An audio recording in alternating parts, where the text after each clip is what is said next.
Hello student, most welcome. लिखेंगे आनंद मासिक पत्रिका अंक 7 के प्रतिलेखन संख्या 19 और 20 का डिक्टेशन लिखने से पहले इसमें आने वाले कुछ हार्ड वर्ड और वाक्यांश के आउटलाइनों पर एक नज़र डाल लेते हैं।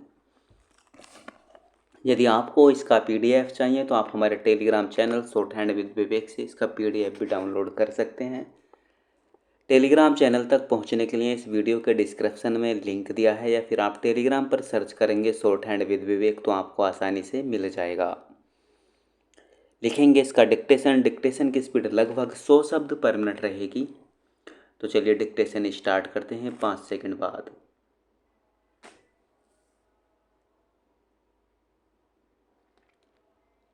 महोदय, हम देश के सभी भागों से यहाँ एकत्र हुए हैं जिससे हम इतिहास के उन क्षणों में फिर जी सकें जब सामंतवाद और विदेशी शासन के लंबे अधिकार से भारत ने स्वाधीनता और लोकतंत्र के आलोक में आंखें खोली थीं। हम यहाँ आभार पूर्वक उन्हें स्मरण करने को आए हैं जो हमारी दीर्घ परंपरा के संवाहक रहे हैं। हमारे राष्ट्रपिता ने हमारे प्राचीन मूल्यों और परंपराओं की पुनर्व्याख्या की और उन आदर्शों को जो अप्राप्य अतीत होते थे राजनैतिक सक्रियता के शक्तिशाली साधनों में बदल दिया। उनका संदेश शहरों और गांवों में गूंजा। शिक्षितों को उसने प्रेरणा दी, सीधे साधे लोगों को समझ दी और दमित आकांक्षाओं को जगा दिया। हमारा आंदोलन अहिंसक था। उसने हमारी जनता के उन गुणों को उजागर किया जिनके विषय में सोचा भी नहीं जा सकता था और साहस के अनेक रूपों को उद्घाटित किया। प्रत्येक भारतीय ने एक ऐसे सत्कार्य में योगदान करके जो उसकी कल्पना से कहीं ज़्यादा विशाल था, अपने व्यक्तित्व को नए आयाम छूते हुए पाया। कुछ समूहों ने सशस्त्र संघर्ष के अधिक प्रचलित पथ को अपनाया।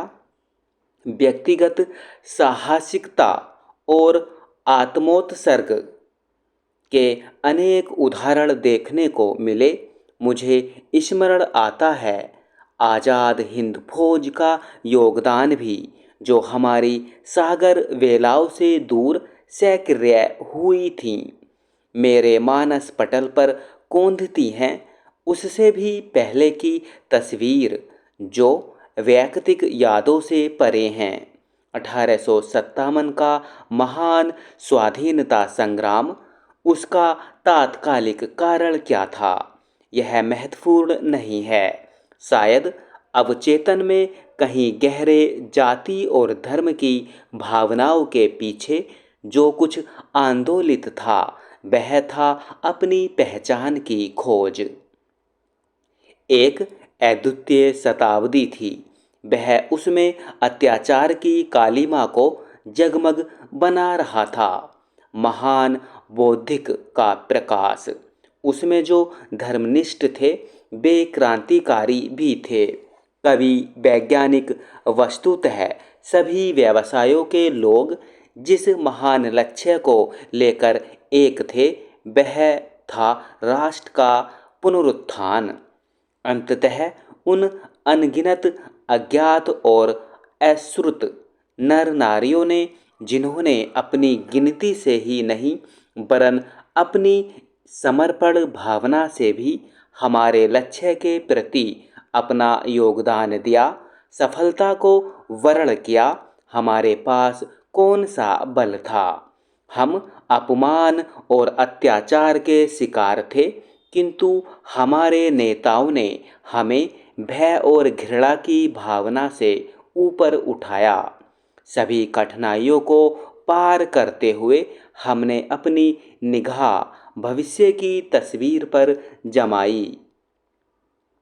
महोदय, हमेशा ही हमारा विश्वास रहा है कि स्वतंत्रता अविभाज्य है। विश्व में जहाँ कहीं भी मुक्ति आंदोलन छिड़े हैं, हम उनके संपर्क में रहे हैं और हमने उन्हें अपना योगदान दिया है। आज हम उन अनेक एशियाई और अफ्रीकी देशों के साथ अपनी एकता को दोहराते हैं, जो हमारे साथ साथ या कुछ ही समय बाद स्वाधीन हुए, जिनमें सबसे नया है बांग्लादेश, और हम उनके भी साथ हैं जो अभी भी आज़ादी या अपने विकास के लिए संघर्ष कर रहे हैं। स्वाधीनता प्राप्ति के बाद से ही हमें अपनी शक्ति संघर्षजन्य तनावों से हटाकर विभाजन की समस्याओं में तथा उन अनेक नई जिम्मेदारियों की ओर लगानी पड़ी जिन्हें हमने ग्रहण किया था। उस रात्रि जवाहरलाल नेहरू ने एक भविष्य दृष्टा के भाव में कहा था, भविष्य हमारे लिए आरामदेह और सुविधाजनक नहीं बल्कि अटूट प्रयास वाला होने जा रहा है, जिससे हम उन प्रतिज्ञाओं को पूर्ण कर सकें जिन्हें हमने कितनी बार ही दोहराया है। तब से 55 वर्ष बीत चुके हैं, जिनके दौरान हमें विफलताएं भी मिली और सफलताएं भी, दुखांत घटनाएं भी घटी और विजय की घड़ियां भी आईं। फिर भी हम इस अकाट्य तथ्य पर गर्व कर सकते हैं कि चुनौतियों के लंबे सिलसिले के बावजूद आज हम राजनैतिक, आर्थिक, सामाजिक सभी दृष्टियों से अधिक मजबूत हैं। हमारी राष्ट्रीय एकता, धर्मनिरपेक्षता और हमारा लोकतंत्र समाजवाद सुदृढ़ और सुस्थिर है। सबके साथ मित्रता और किसी की भी अधीनता नहीं, यह रहा है हमारे अन्वेषण का लक्ष्य। हमारा संघर्ष केवल हमारे अपने लिए न होकर संपूर्ण मानवता के लिए रहा है। वह संकीर्ण अर्थों में राजनैतिक स्वाधीनता के लिए भी नहीं रहा है। हम कृत संकल्प थे पुरानी व्यवस्था को बदलने के लिए, गरीबी का उन्मूलन करने के लिए, समाज को जड़ताओं, हानिकर रूढ़ियों और अंधविश्वासों से मुक्ति दिलाने के लिए।